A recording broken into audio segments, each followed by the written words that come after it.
On January 1st, Tonya McKinley had been found dead. Soon after knowing that horrifying news, the police came there and started an investigation. At that time, her tightness was pulled down, the dress was lifted, and the shoes were missing. Next to the victim, a blue towel was found. All over the towel, there were red stains resembling blood. Medical reports determined that Tonya suffered a blow to the head with a heavy object. But the cause of death was strangulation. They also confirmed that the victim was sexually assaulted.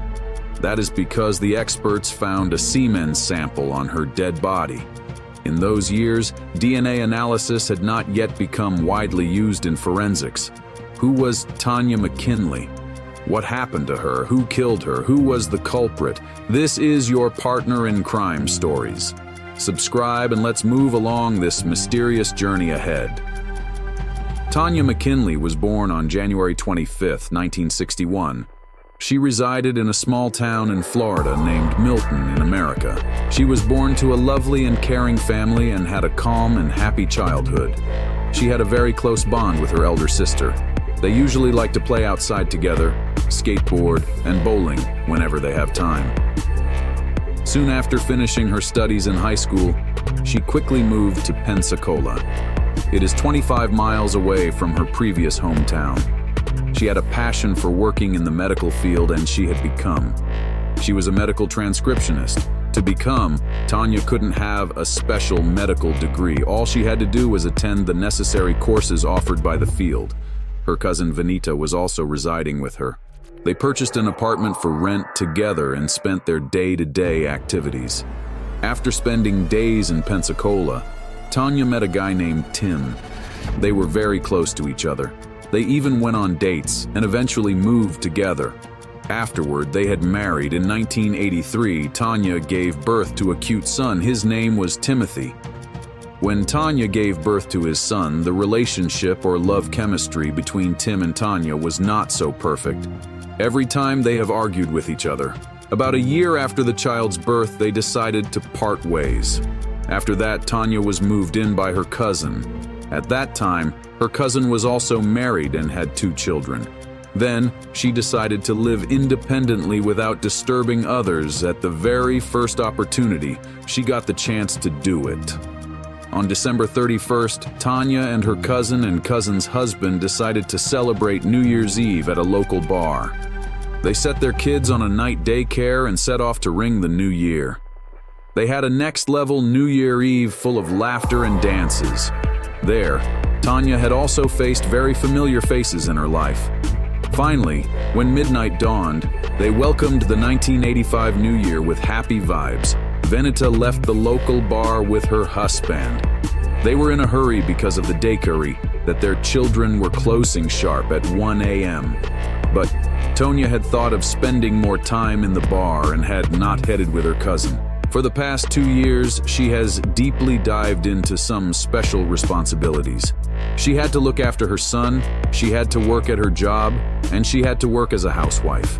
She had seen this chance as an opportunity she got after a long time, so she had thought of relaxing and unwinding herself much more.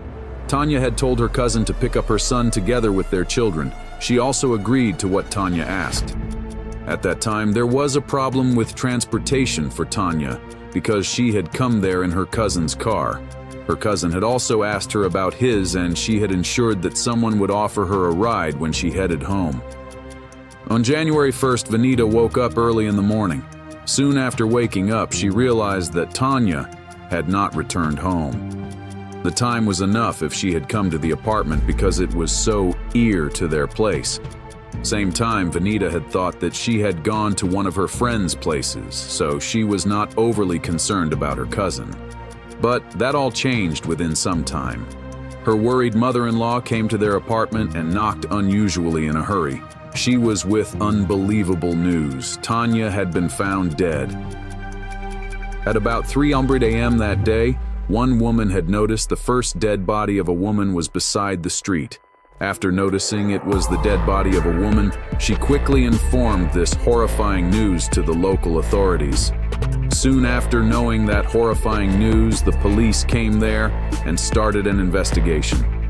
At that time, her tightness was pulled down, The dress was lifted, and the shoes were missing. Next to the victim, a blue towel was found. All over the towel, there were red stains resembling blue. Then they proved that the dead body was 23-year-old Tonya McKinley's. Streets away from where her dead body was found, her shoes and purse were also discovered by the investigators. And in the purse, there was her ID. Further investigations based on the autopsy and medical reports were then started. According to them, she was killed elsewhere and was brought to the relevant place discovered by the investigators. Because, at the place where her body was found, there was no blood near or around the body. Also, there were traces on the road. Likewise, the body had been dragged down and left there. Now here, the police had found their first potential leads. On the body and the towel, there were several human hairs. These were most likely observed as public hairs and dog fur. The investigators had predicted that the hairs were the killer's, and the killer was with a dog at that time. Medical reports determined that Tonya suffered a blow to the head with a heavy object. But the cause of death was strangulation. They also confirmed that the victim was sexually assaulted. That is because the experts found a semen sample on her dead body.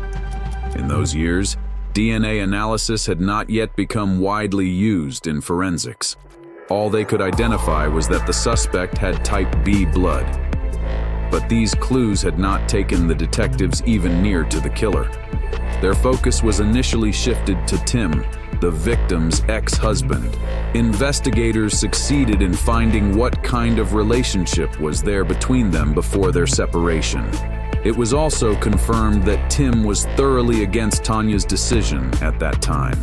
Even after the breakup, Tim had visited Tonya frequently as there was nothing wrong with their relationship. Moreover, according to the investigators, Tim might have followed Tonya on New Year's Eve to the bar, leading to a confrontation that ended in a murder. After noticing it, investigators invited him for questioning. At that time, he had denied all the confessions raised upon him by the police.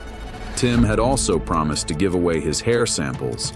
However, medical experts couldn't extract DNA from them.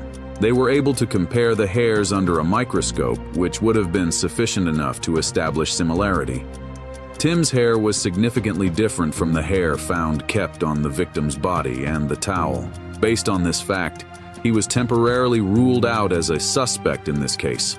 After that, the police started to find out about the ones who were in the bar that evening. They even questioned Tonya's cousin's sister, Vanita, about did some individuals had behaved strangely with her. But nothing such an incident had happened on that day. After the breakup with Tim, it was revealed that Tonya was dating a man named Kurt. He was the bartender at the bar in which she and her family celebrated New Year's Eve. But after questioning him about this, he said that he left the bar after finishing his shift for another party with his friends.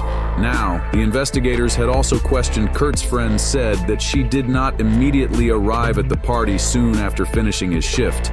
That was something suspicious. Now the police have so many reasons to suspect that Kurt was behind the murder of Tonya. According to the people in the bar that day, Tonya was last seen around 1:15 a.m. But the surprising thing was, no one had noticed she was leaving the bar. Investigators had also questioned the residents around where her dead body was found. One had stated that when he was driving, passing that at about 2:20 a.m., there was nothing suspicious. Later, the investigators determined That's had been killed within a little over an hour and a half from the last time she was seen alive. Kurt also didn't have a solid alibi during this specific time frame. Kurt's blood type did not match the blood type for her sample.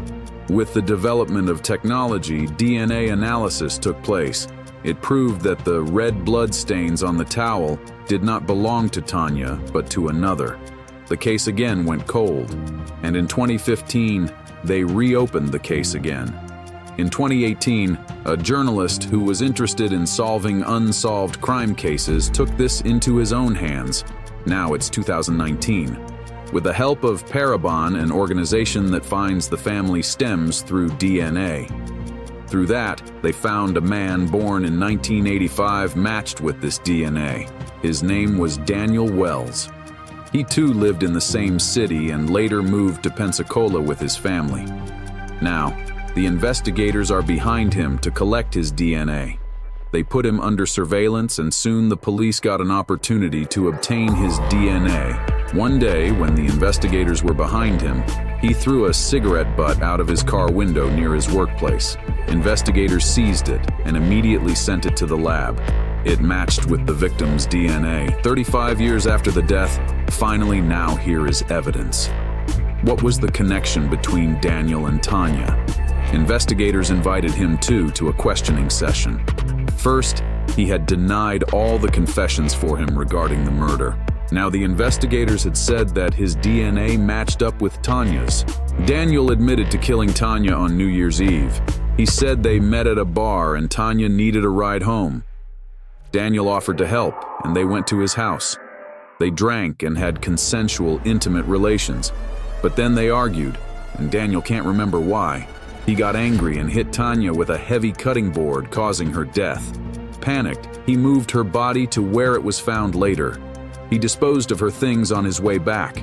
He explained the dog hairs found on her clothes as belonging to his roommate's black Labrador. What do you think about this case? Stay tuned. We'll catch you with a new nail-biting crimey thriller tomorrow.